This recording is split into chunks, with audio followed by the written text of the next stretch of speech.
Nigger and coolie get the right to vote. But the way some of we does use this privilege, like we don't really know what it's worth. We don't care about manifesto. Sometimes we don't even know who is the candidate. But if our next election call tomorrow, you know we running to participate. You know why? Some vote for party, some vote for race. They don't care about this country and the problems that we face. Some vote for roti, some will vote for alcohol,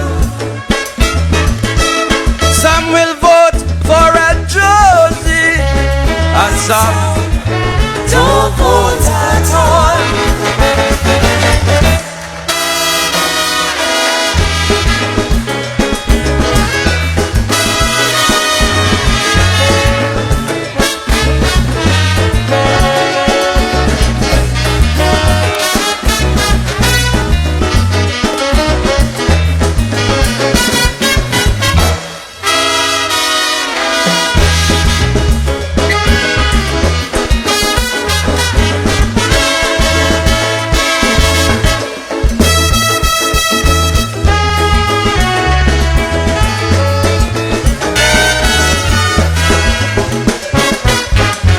Now well, look, don't talk about the campaign. Some of them speakers could give you gripe. Just imagine one night in St. Augustine. Welcome to the Late Night Show. Hope everything is okay. Hope everything is all right. I'm your host, Andrew. Okie dokie, what's happening on the lovely island of St. Martin? To vote or not to vote? That is the question. The wonderful members of Parliament of the Electoral Committee, not the Electoral Committee, the Committee of Parliament dealing with the elections and electoral reform. They met on Tuesday, and it was a very, very, very interesting exchange. So the PFP has a suggestion. The suggestion is that the curtains that they have when you go in a voting booth, they want them gone. So then you could just see the person voting. The reason why is because it stops, of course, anybody from going in their pocket, taking out their phone, snapping a picture so that they could sell or show that, you know, they voted for a particular person so they could get the money.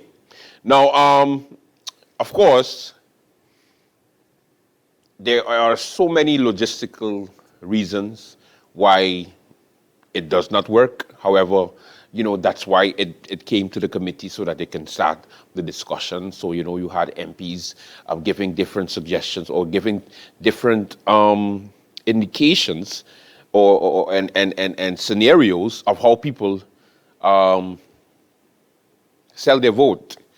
And I swear to God, it was almost as if they were experts. I don't know. But for some reason, they just knew exactly how and what happens when somebody goes and votes and how somebody can verify whether they voted for the person or yes or no. It was a work of art, I must say. The discussion, let's give you the highlights.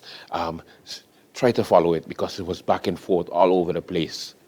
Let's go.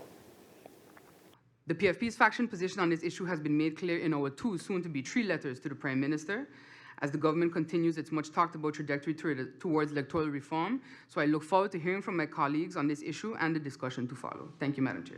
Thank you, MP Gums. Which member of Parliament wishes to have the floor?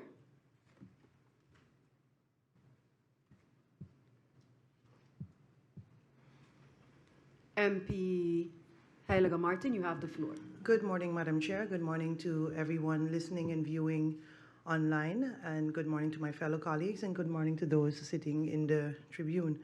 First of all, Madam Chair, I would like to thank MP Gums for taking the initiative to have this meeting. Electoral reform is something that will benefit the democracy of St. Martin in general, and ultimately each and every individual voter as well. We have had a number of meetings on this topic over the years, with a number of proposals being brought forward and discussed. So I'm happy that we have now reached to the point where, as legislators, we will formally propose changes to the current law or suggest changes to the current law. The proposal of MP Gums has the support of my faction because it will contribute to the transparency of our elections, and adding barcodes to the individual ballots, as I suggested to the government in November of last year, will limit the risk of ballot manipulation and increase the efficiency of the ballot counting and verification process after the polling station have closed. I therefore look forward to the follow-up of the government on these proposals, which will enhance our democracy, I stated before, of St. Martin. And finally, Madam Chair, I want to again stress on the responsibilities of the voting public. Voting is, of course, a right and a free choice. But we all as voters should remember that we get the government that we vote for. As Sugar Aloes, the Calypsonian of in Trinidad once sang, you get the government you deserve. So it is the individual responsibility of each and every one of us to vote for the persons we believe is the right person for the right reasons. With that, I would like to end my statement, and I thank you for the opportunity, Madam Chair. Thank you, MP Heilige Martin. Madam Chair, I wanted to look at this as something being practical in the sense of physically, what is the intentions really for it to be done in terms of moving the curtains? Is it for more security? Is it for more fairness? Is it for more equality? What exactly is it for? I'm asking those type of questions because it plays over in my mind over and over. How is it going to be done? Because as it is, are we keeping the same boots then? Because as it is right now, you walk into the booth and your back is towards everyone else that's inside the hall, if I should say. So what you have sometimes, Madam Chair Lady, or most often times, what you have is a representative of every political party inside a booth. Not a booth, but inside a hall. And what are they there for? They are there to see who all came in, and when the number is called off, on the ballot, they would mark down this number and they would mark down that number because it works for them to see how many votes was cast thus far. If you could if you have a little resemblance of this individual, and you could say, well, this one is an NA, so yeah, this one come in. So one of ours just come in.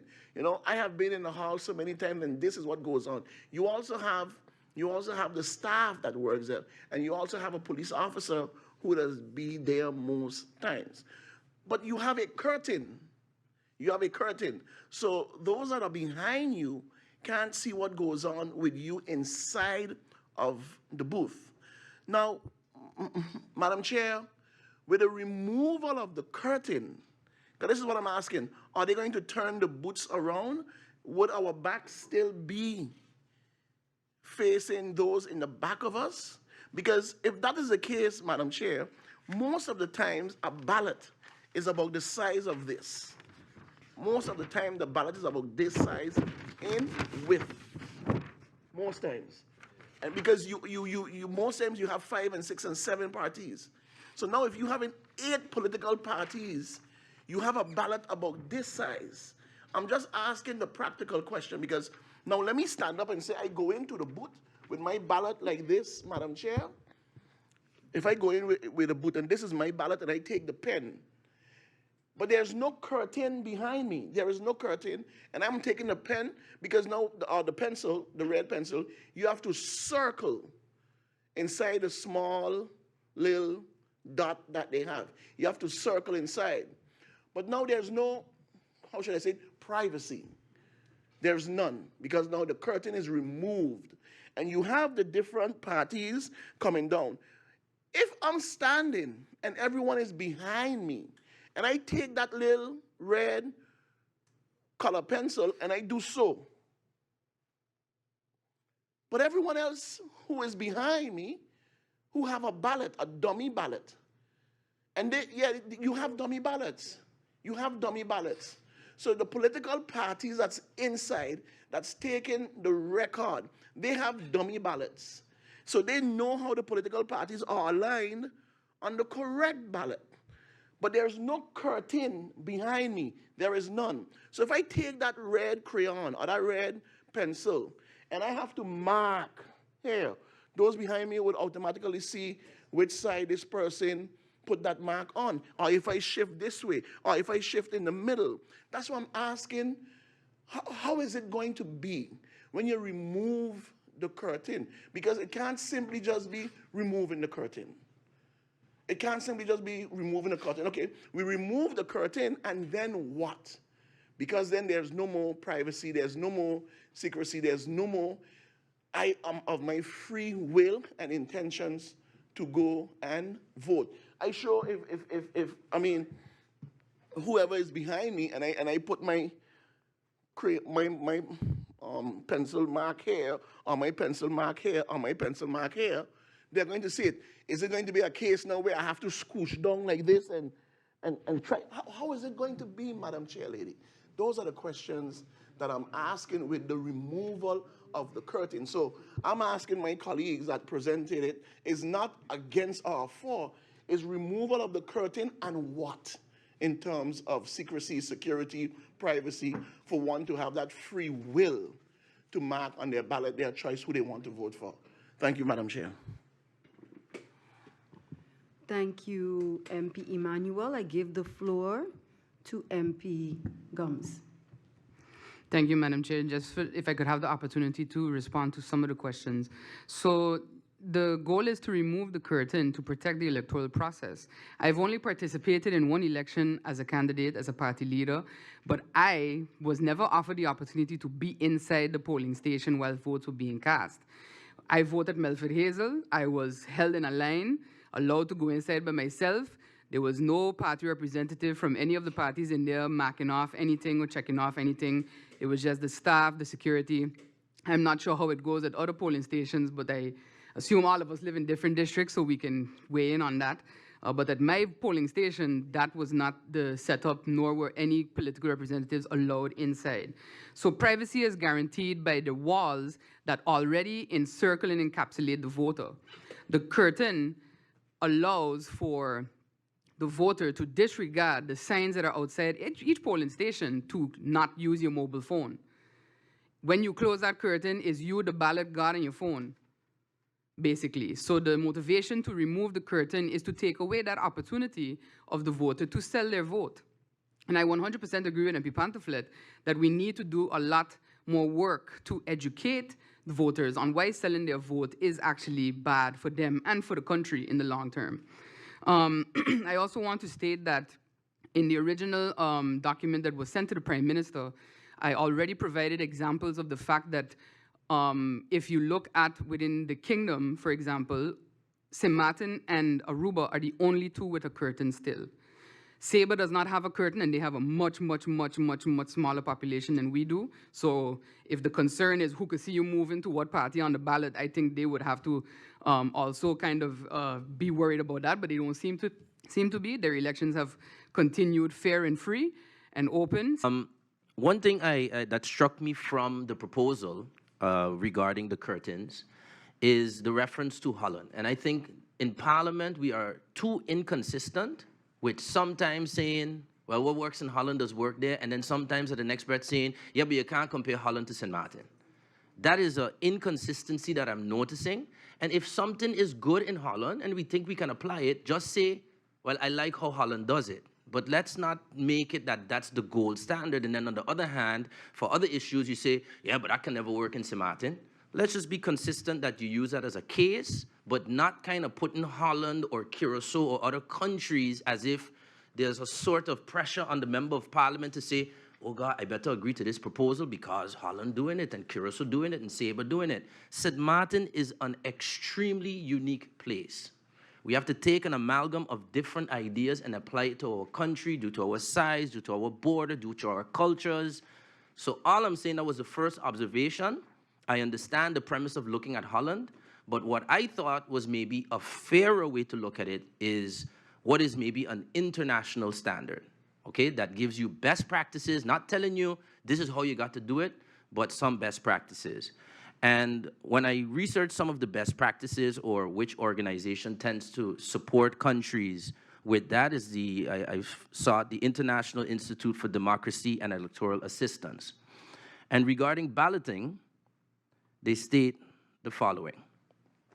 The provisions in the legal framework regulating control and security of the ballot, as well as the provisions for governing the casting of a ballot at a polling station, should ensure a balance between both security, while at the same time ensuring that no individual ballot can be identified as having been marked or voted by in a particular fashion. So the general guiding principle is that, yes, there's a balance. We see a proposal that is, let's say, trying to solve one part of the issue, which they also go into.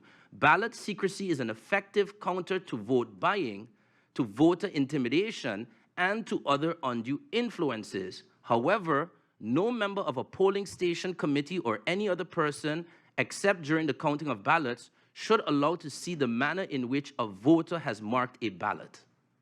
So while they are admitting that, listen, you have to kind of put some measures, they directly call out vote buying. But in all their research, we're not the first country in the world that has probably encountered this issue. And then you have an international organization that says, look, we understand you need to fix this issue, but you have to reconcile that with the issue that MP Emmanuel brought up. The right of a person to feel comfortable and secret when they are voting. You know, one thing that I believe in this country that is more democratically damaging than vote buying is political intimidation. Because of vote buying, the person, we heard of people maybe taking money or they're not messing with them. You see people marking the ballot all over the place. But if I have a fear that for the next 4 years, there's somebody from a party that will not like the fact that I vote on this side of the ballot instead of that side of the ballot, and then my job as a civil servant is in jeopardy or my contracts are in jeopardy. This has been happening for decades in this country. And the one day that the people of St. Martin have a way to voice and say, I don't like the way that party or this party is moving, is that day. And because we believe that there are some bad apples, what do we think vote buying is? 10%, 20%? Even if you think it's 40%, which I think is ridiculous. The vast majority of the population is not doing it. So are we going to, as recommended by the IDEA International, that you reconcile the need for voter secrecy with voter right to privacy? That is all I'm observing from this proposal, and I think MP Emmanuel kind of illustrated one of those reasons well. Perhaps maybe the way that the positioning is there, we don't have huge halls. Like when I voted in the Netherlands, I mean, it was the size of a gymnasium. You know, when I come into that gymnasium, the chances of that person in Harlem even knowing who Rolando Bryson is nil to none. But when I go into a polling station, every single time I voted in St. Martin, I see at least 4 or 5 people that know me personally. But just to be clear, how and what is happening right now, how it works is simple. The first person to walk in to the voters to the district, the district of whatever district you're on, you're going to vote, they walk in with a dummy ballot. They close the curtains and they switch the dummy ballot with an original ballot. So the curtains are closed, they can put the original ballot in their bag, take the dummy ballot, walk out, and place that in the bin, thereby forfeiting their vote. They go back to the orchestrator of whoever wants to buy the votes. They hand them over the original ballot. The orchestrator will then take a red color pencil, highlight the person they want the vote to go to. Another person will come in, take the original, bring it in, close the curtains, swap them again, and go in, put in the exact one with the vote on it, and bring back a clean slate. Now, Krisha just give like this explanation as if like, how does she know this? I didn't even know that. Okay, sorry, let's continue. with the request of to the PFP faction to omit the curtains and my suggestion to add barcodes, it will go as following. You won't be able to see the swapping, because then, they'll just go in. No picture taking, no swapping would happen because it's clear. How they vote in front of them, no one will be able to see it because you're just voting whatever your choice is. Your back is to the audience or whoever is there. And then you will go in, and then before putting it into the ballot, you scan. You scan, and then you add it into the ballot. This way, then you are guaranteed to not have any dummy ballot in there, because now with a dummy ballot in there, you can see it's tampered. Whether it's 10, 300, 400, once a dummy ballot in there, there's guaranteed that some kind of vote buying has occurred at that point. Now, what I am saying is, if you believe that the changes of the curtains are so paramount to the very democracy of our country, why are you allowing that to be delegated to the government? Madam Chair, in the time that the MPs, the last two MPs were speaking, I just drafted something. Landverordening van de datum tot wijziging van de kiesverordening om gordijnen te verbieden bij kieshokjes. Kort, landverordening stemhokjes zonder kieshokjes. Overwegende genomen dat het belangrijk is om de integriteit van de verkiezingen op Sint Maarten te beschermen, dat het belangrijk is om ervoor te zorgen dat niemand misbruik maakt van zijn privacy, heeft de Raad van Advies verhoord, etc. Artikel 55 wordt als volgt gewijzigd. De verkiezingskabines zullen geen gordijnen hebben. Just saying something. You have your framework there. And then the next article can say, further rules can be laid out by national decree. What I'm saying, if this debate is about something that's so important, why are you allowing it to do that? And don't tell me it can't be done. Because in this parliament, with the support of certain members of parliament in here, I brought an amendment to change the fact that the Minister of Finance was allowed by LB Ham to sign international agreements such as CRS and FATCA. Because I had a fear that it is such of important national significance that the parliament must have a say if you are going to be signing international agreements with organizations like FATCA and CRS.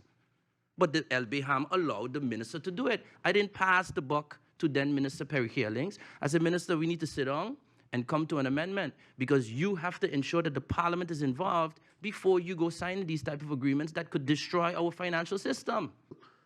But I know for a fact that all the years that I have been voting and going into the ZAL, going into the voting station, there is always people there because I have done it to myself. I have been a recorder for the amount of people that goes in. I have sat in there. Almost every polling station have recorders from different political parties on the inside. And this is what I'm saying. So, okay, that is to prevent the cell phones. All right, fine. But I'm sure, here we have my colleague, MP Pantaflet, sitting behind me. He can see who I vote for. So I can make sure, tell that person outside, you make sure that my $200 there ready for me, because your man of business who inside there going to confirm he saw me take the pencil and mark it over there by you, because that's where your number is at. That's where your number is at. Because now everybody can see. Because I would want to believe this, the issue for the curtain is the privacy. The privacy is the reasons why we have the curtains. Now, don't get me wrong, now, I am asking the questions, the reason for removing it. It can't simply be the cell phone. That's what I'm asking. What's the reason behind it? So we're going to remove the curtain, and then what? There must be some other level of privacy the individual can have going into the booth, being free, clear of mind, not just the walls in between him. What about the wall behind him? Everyone is seeing, everyone can see. People are nervous. That's why I'm asking the question. That's why I'm asking these questions. And then to come to this, taking out one ballot and putting one ballot inside, how do they get the first ballot? How do they get that first ballot? Because, Madam Chair, you can ask for a new ballot if you think you make a mistake. So, in other words, it's a train that they're running, based from what I'm hearing. So you go inside, and they call out your name.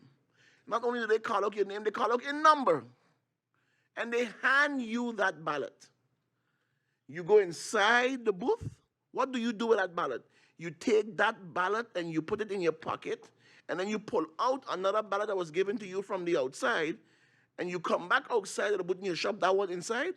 But the first ballot to start the train, how do they get that? All right, so what happens now? Nothing. They're just going to continue these discussions. Meanwhile, elections, early elections, maybe, maybe not, we'll see. But stay tuned. In other news, the oil spill that took place on Monday. Of course, government was pissed off because it happened on the ring road, and nobody took responsibility until the people actually were investigated. The different NGOs and also government started to investigate, and it belonged to somebody who shipped it from St. Eustatius to St. Martin and put a container on the ring road. And for some reason, it get damaged or something get damaged, and the oil spilled out there on the pond side. Why are you shipping oil from St. Eustatius? Listen, I don't know. But this is what Minister of Romy said on Wednesday about the incident. Upon investigation, it was found that persons had loaded a container with used motor oil. The method used to hold this oil was a very large plastic-lined canvas-type bag. At some point, this bag broke, releasing an estimated 500 to 600 cubic feet of oil. The environmental damage caused by this was immediately addressed by the ministry. The leak was contained using sand barrier while the oil was sucked up by a pump truck. Also on hand to assist were persons from the Nature Foundation, as leaders to say there was a risk for wildlife in the area as well. The work continues as we now scrape away all affected soil and replace it. We also are busy removing damaged shrubs and other plant life so that there's no residue from the oil left back. This is a huge undertaking, and I want to thank those who responded to assist the ministry as well. I must mention that we have identified the persons who are responsible, including the shipping company of whom the container is leased. I'm completely baffled as to why people would even have placed a container of hazardous material on the ring road. This container, which is to my understanding originated from St. Eustatius and was leased to a specific shipping company. The shipping line and the owners of the contents were notified by government representatives, and some were on the scene. It was made clear to them that they would bear the cost of the cleanup. This incident is in line with my wish to see government land freed up of shipping containers and other debris. We have spent a lot of time and money cleaning up the ring road, yet over the last few weeks, we have noticed some feel that it is a dumping ground or a storage area. I will continue the efforts on my end to ensure that this practice stops and persons are made aware and pay for their carelessness and their lack of respect. We have already started the process of removing shipping containers, chassis, and the like from the roadsides. Persons are reminded that they should store their containers safely on their own property. Government will hold persons breaking this request responsible financially as well, and for the removal costs. Furthermore, we will not be held liable for any objects that may be damaged during this removal process. As the minister, I see such actions as this deplorable act, persons behind them, and the ones who do not care for this island. These persons pretend to love the island, but under the darkness of night, behind closed doors, and even closed container doors, do contrary. The way the oil was stored, where it was placed without a safety plan, and also is clearly an act of criminal carelessness. The police were called in, and the report is also forthcoming. The owner claim of sabotage, whether real or not, it goes without saying the proper storage procedure was not followed in the first place. This reminds me of a recent monument destruction. We cannot and will not allow people to destroy our country and get away with it. Yes, even to that I have not forgotten. I'm awaiting the final report from Minister Samuel and the Monument Council so that we can shed some light on this unforgivable situation that took place a couple of weeks ago. Okay, welcome to the Late Night Show. We have a good one for you. Let's begin.